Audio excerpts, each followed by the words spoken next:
Good boy. Hi, I'm Jeff the 78th K9. I'm here with my buddy Rosco. We're going to talk about leashes and leash pressure and how to get your dog to be more obedient on a leash. I see a lot of people spending a lot of time and money with training and board and trains when this is something that you can really easily remedy at home, and then you can spend your money on more advanced and better training or activities for you and your dog.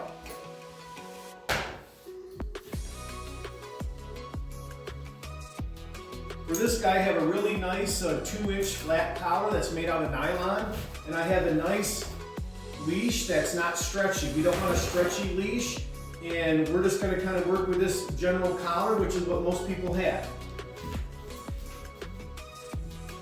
First thing I'm going to do is loose leash walking. Now, when we're really talking about any kind of obedience or dog behavior, it's not really the behavior itself, it's everything that behavior is built upon. And it's everywhere from developing trust, respect, and love with your dog, and also having a good bond with your dog, a good relationship with your dog, establishing leadership with your dog, and developing teamwork with your dog. When all those things happen, then your dog's going to be with you, and it's kind of like the buddy you have helping you move a couch, so you don't have to move it by yourself. So the first thing I'm going to do is I'm just going to let him kind of do his own thing, and I would just pull on the leash and make a little bit of a noise. And I would go the opposite direction when he comes with me. And you can see right away, without any e-collars or special corrections or food or anything, he's learned that the person on the leash is the important person that you need to pay attention to.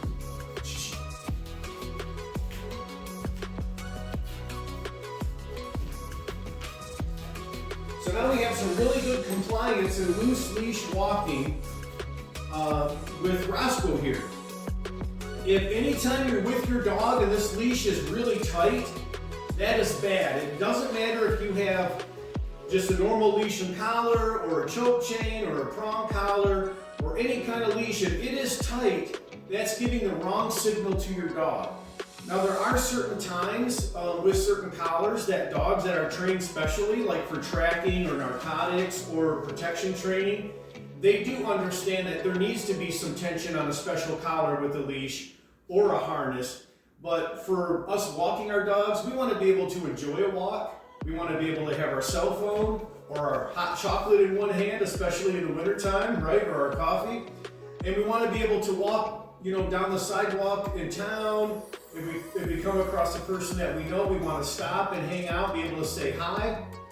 And we want our dog to be part of this as a team. We don't want him to be a problem that would make us think, hey, I got things to do, I'm just going to leave my dog at home, instead of have him be part of what you're doing in your activities. So again, loose leash walking is really important. It's kind of think about like a star pattern, how you would tighten up lug nuts on the wheel of a car. When I got my dog, I'm going to walk one direction, then I'm going to randomly go another direction. And as he comes with me, I'm going to randomly go another direction. And I'm going to randomly go another direction. And then you can see that he's paying attention to me, and my leash is just hanging on my thumb.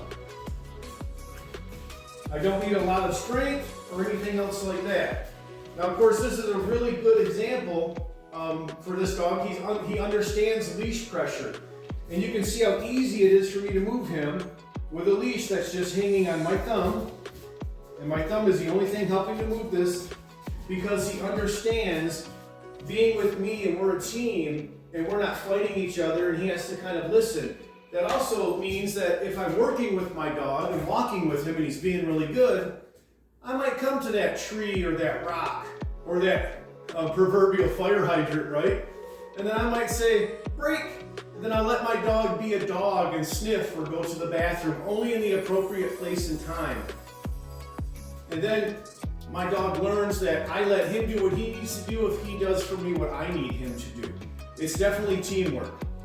So this is the whole first thing about loose leash walking. It's really simple. You can see how easy it is to deal with your dog. The next thing I'm going to deal with is leash pressure. And dogs actually, they don't know English. They don't know verbal language. they're really a physically communicating creature. So dealing with them through physical pressure is the way that they understand. And they're really remarkable animals because they can learn multiple languages when we teach them the right way. So what I want to do next with leash pressure is I want to just gently pull up until I get my dog in a sit position, and then I'll relax the leash. And you saw I didn't use any e-collar, I didn't use any food lure, I just used leash pressure. But I still didn't do it as good as I could for him because I was explaining. So we're going to go ahead and do it again. Break. I'm going to get him around. I'm not going to even say anything. I'm going to use leash pressure up. And I can say, good boy. Soon as he does exactly what I want, think of your word like good boy or good girl is like the sound a camera makes when I'm clicking that picture of the exact thing that I want. And I want to release the pressure at that time. I can also pat my dog's head. I like to go just pat, pat. I don't want to do too much. And then that gives my dog verbal praise and physical affection, which are two very powerful things for him because I'm not always going to have a toy and I'm not always going to have a treat. And we want to make this something that can function in the real world for us. So again, I'm going to just let him go for a walk with me. You can see I got very little leash pressure going on here. My leash is relaxed. I can pull straight up, get him to do what I want, relax the leash and say, good boy. Now let me do it without explaining so you can kind of see the actual timing. Come on, buddy. Good boy. Just like that. And with all of his training, having that relaxed leash is already a plus for him. It's like a reward. Having the verbal praise, good boy. Having me pet him like this is also a reward. There's several layers of positive things here, and also he worked as a team with me. You notice he went into a sit. We didn't even call it a sit yet until he understands that with leash pressure. We don't want a dog to get nervous or have a bad feeling or a bad experience or negative association with something if we name it. It's like, I'm sure none of us like to go to the dentist and get a root canal, right? We don't want to associate it with something like that. We want to associate it with something that's more positive. So let's go ahead and move him around again. Now, if my dog learns a little bit more, what I would want to do is pull up on the leash and say, seats. And he sits. I say, good boy, as I relax the leash, and I can pat him on the head. And then again, I'm giving him the feedback that what I said in this pressure on the leash with what he did is the solution to releasing the pressure. And you see the leash needs to be loose. If it gets tight, that's where we get that dog reactivity and that barking and that jumping and that lunging on the end of the leash that can lead to high states of arousal and aggression, which can be very dangerous. By dealing with the leash in the right way, we can start building a foundation that helps our dog get to where they need to be. So I can go break. That's just a code word that lets him know that he can be done with whatever we were doing. Now what I'm going to do with the leash is I'm just going to pull straight down and I'm going to wait and get him in the down position. Then I'm going to relax the leash and go, good boy. And you see, I didn't even name it. I just let the leash or the physical pressure gently and lovingly do the corrective behavior or action to guide the dog to the solution. Break.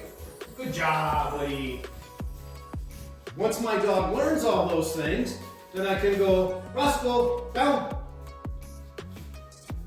And let him lay down by himself. If he doesn't or he gets stuck, I can help to guide him with the leash, then relax the leash. Once he's in that position, again, I waited too long because I'm explaining, I would relax the leash and say, good boy, and then pat on the head. Great.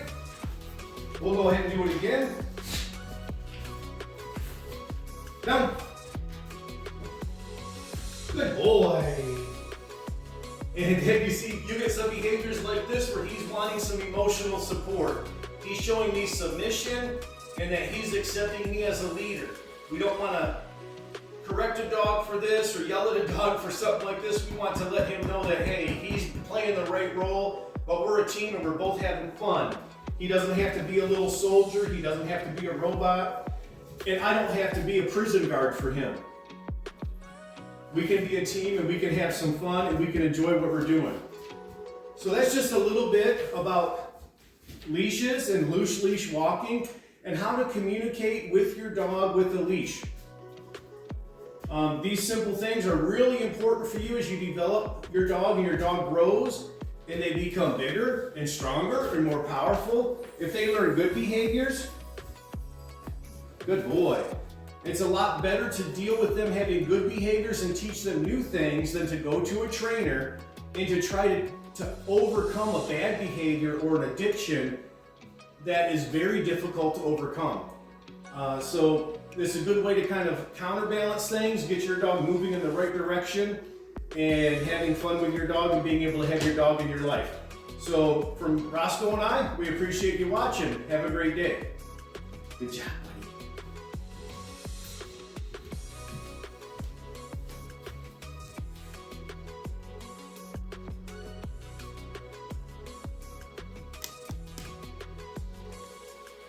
Rosco, good boy.